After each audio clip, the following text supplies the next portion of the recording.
ನಮಸ್ಕಾರ. ವಿಷಕಂಠ ಅಂದ್ರೆ ನೀನೇ ಅಲ್ವಾ? ಸ್ವಲ್ಪ ವಿಚಾರ ಮಾತನಾಡ್ಲಿಕ್ಕಿತ್ತು, ಅದಕ್ಕಾಗಿ ಅವರನ್ನು ಹೇಳಿದ್ದು. ಅದೇನಂತ ಹೇಳಿ. ನೋಡಿ ವಿಷಕಂಠ ಅವರೇ, ನನಗೆ ಸುತ್ತಿ ಬಳಸಿ ಮಾತಾಡ್ಲಿಕ್ಕೆ ಇಷ್ಟ ಇಲ್ಲ. ಈ ಊರಲ್ಲಿ ನಾವೆಲ್ಲ ಶಾಂತ ರೀತಿಯಿಂದ ಬದುಕ್ತಾ ಇದ್ದೇವೆ. ಯಾವುದೇ ತಂಟೆ ಇಲ್ಲ, ಯಾರದ್ದು ತಕರಾರಿಲ್ಲ. ಯಾಕೆಂದ್ರೆ ದೇವಭೂಮಿ ಇದು. ಈ ಭೂಮಿಯಲ್ಲಿ ಯಾರೇ ಅನ್ಯಾಯ ಅತ್ಯಾಚಾರವನ್ನು ಮಾಡಿದರೂ ಕೂಡ ನಾವು ಸಹಿಸಲಿಕ್ಕಿಲ್ಲ. ಅಂತದ್ರಲ್ಲಿ ಈ ಊರಿನಲ್ಲಿ ನೀವು ಕೆಲವು ದಿನಗಳಿಂದ ಸಾರಾಯಿ ದಂಧೆಯನ್ನು ಮಾಡ್ತಾ ಇದ್ದೀರಂತೆ. ಊರಿನ ಹುಡುಗರಿಗೆ ಡ್ರಗ್ಸ್ ಅನ್ನು ಕಲಿಸ್ತಾ ಇದ್ದೀರಂತೆ. ಇದು ಒಳ್ಳೇದಲ್ಲ. ಇದರನ್ನ ಬಂದ್ ಮಾಡಿ ನಿಮ್ಮೂರಿಗೆ ಹೋದ್ರೆ ಲೇಸು. ನೋಡಿ ಸರ್, ಅದು ನನ್ನ ಪರ್ಸನಲ್ ವಿಚಾರ. ಆ ವಿಚಾರಕ್ಕೆ ಬರೆದಿದ್ದರೆ ನಿಮಗೆ ಒಳ್ಳೆಯದು.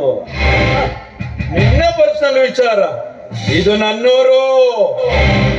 ನಿಮ್ಮೂರು ಆಗಿರಬಹುದು, ಆದರೆ ನನ್ನ ವೈಯಕ್ತಿಕ ವಿಚಾರಕ್ಕೆ ಬಂದರೆ ನಿಮಗೆ ಸರಿದೂಟಲಾಗುವುದಿಲ್ಲ. ಎಚ್ಚರ. ಈ ಸಮರಸಿಂಹ ರೆಡ್ಡಿಗೆ ಎಚ್ಚರ ಕೊಡುವುದು.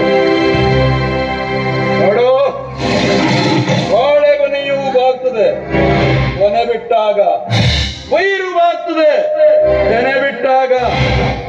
ಹಾಗೆಯೇ ಫಲ ಬಿಟ್ಟಂತಹ ಮರದ ಕೊಂಗೆಯೂ ಆಗುತ್ತದೆ. ಆಗದೆ ಬೀಗುವಂತ ಜನ ಮನುಷ್ಯ. ಆಗಿದ್ರೆ ಬದುಕು.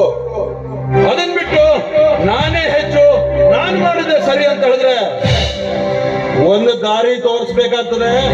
ಎಚ್ಚರ ಇರಲಿ ರೆಡ್ಡಿ.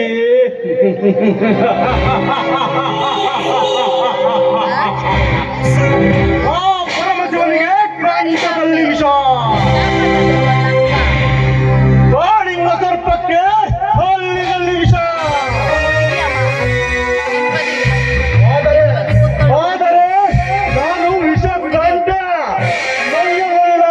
ವಿಷ ನನ್ನ ಕಂಠಕ್ಕೆ ಬಂದಿದ್ದರೆ ನಿನಗೆ ಹುಷಾರು. ಹುಷಾರು.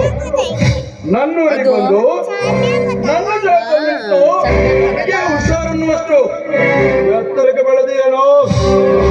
ನೋಡು, ಒಳ್ಳೆ ಮಾತಿನಲ್ಲಿ ಹೇಳ್ತಾ ಇದ್ದೀನಿ, ಹೋಗ್ತಾ ಇರ್ಬೇಕು. ಅರೆ ವಾ, ಇದೆಲ್ಲ ನಿನ್ನ ಊರಿನಲ್ಲಿ ಇಟ್ಟುಕೊಳ್ಳು. ಹೇಳಿದಂತೆ ಕೇಳಲು ನಾನೇನು ನಿಮ್ಮನೆಯ ಆಳಲ್ಲ. ಈ ಸಮಾಜದಲ್ಲಿ ನನಗೆ ನನ್ನದೇ ಆದಂತಹ ಸ್ಟೇಟಸ್ ಇದೆ. ನೀನು ಹೇಳಿದಂತೆ ಹಿಂದೆ ಹೋಗಲು ನಾನೇನು ಮೂರ್ಖನಲ್ಲ.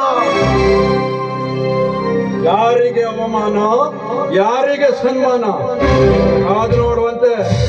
ಆದ್ರೆ ನಿನ್ನನ್ನು ಸುಮ್ಮನೆ ಬಿಡ್ತೇನೆ ಅನ್ಕೊಂಡಿದ್ಯಾ? ಏನಾದ್ರೂ ಹೆಚ್ಚು ಕಡಿಮೆ ಈ ಊರಲ್ಲಿ ನಡೆಸಿದೆ ಅಂದ್ರೆ ಅದಕ್ಕೆ ಶಾಸ್ತಿ ಮಾಡ್ಬೇಕಾಗ್ತದೆ.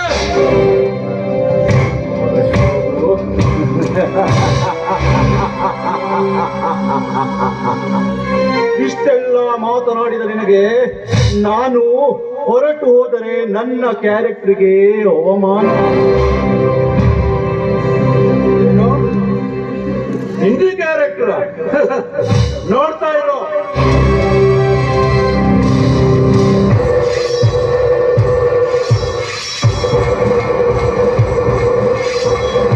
ಬೇರೆ ಯಾರಾದ್ರೂ ಈ ಮಾತನಾಡಿದ್ರೆ ಇಷ್ಟೊತ್ತಿಗೆ ಹೊರೆಯಿಂದ ಕತ್ತಿ ಹೊರಗೆ ಬಂದಿದೆ.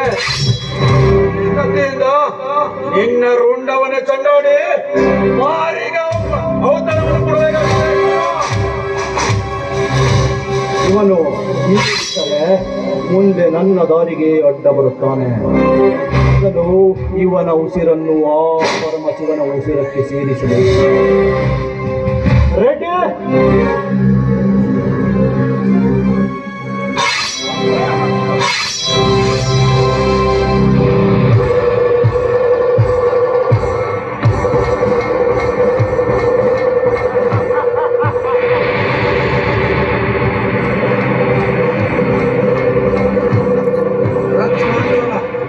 ನನ್ನ ಸ್ಥಾನದಲ್ಲಿ ಬಂದು ನನಗೆ ಚಾಕುವಿಂದ ಇರಿದೆಯ ಮೋಸಗಾರ, ಮೋಸಗಾರ. ಪರಮಶಿವನ ಅವನಿಗೆ ಕಂಠದಲ್ಲಿ ವಿಷ, ಕಾಡಿನ ಸರ್ಪಕ್ಕೆ ಹಳ್ಳಿನಲ್ಲಿ ವಿಷ. ಆದರೆ ನಾನು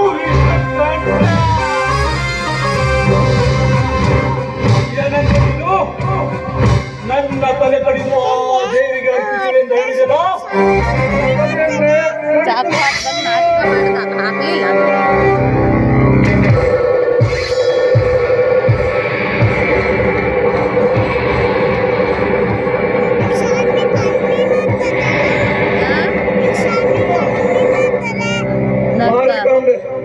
ನೋಡಿದೆಯಲ್ಲ, ಊರಿನಲ್ಲಿ ನ್ಯಾಯ ಹೇಳುತ್ತಿರುವಂತಹ ಮನೆತನ ನಮ್ಮದು. ನ್ಯಾಯ ಹೇಳಲಿಕ್ಕೆ ಸ್ವಾಮಿ ಹೋದರೆ ಕಮ್ಮಿ ಮಾಡ್ತದೆ. ನನಗಾದ ಸ್ಥಿತಿ ಮೋಸದಿಂದ ಹೊಟ್ಟೆಗೇರಿದು ನನ್ನ ಆಹುತಿ ನಿನ್ನ ಸ್ಥಾನದಲ್ಲಿ. ಅಮ್ಮ, ನನ್ನ 3 ಮಕ್ಕಳನ್ನು ನಿನ್ನೆದುರಿಗೆ ಬಿಟ್ಟು ಹೋಗ್ತಾ ಇದ್ದೇನೆ.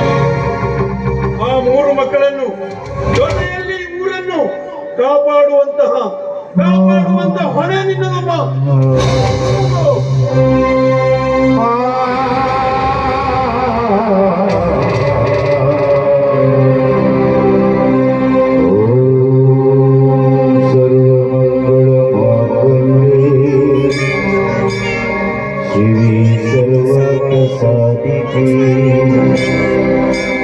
ಶರಣಯ್ಯ ದೇವಿ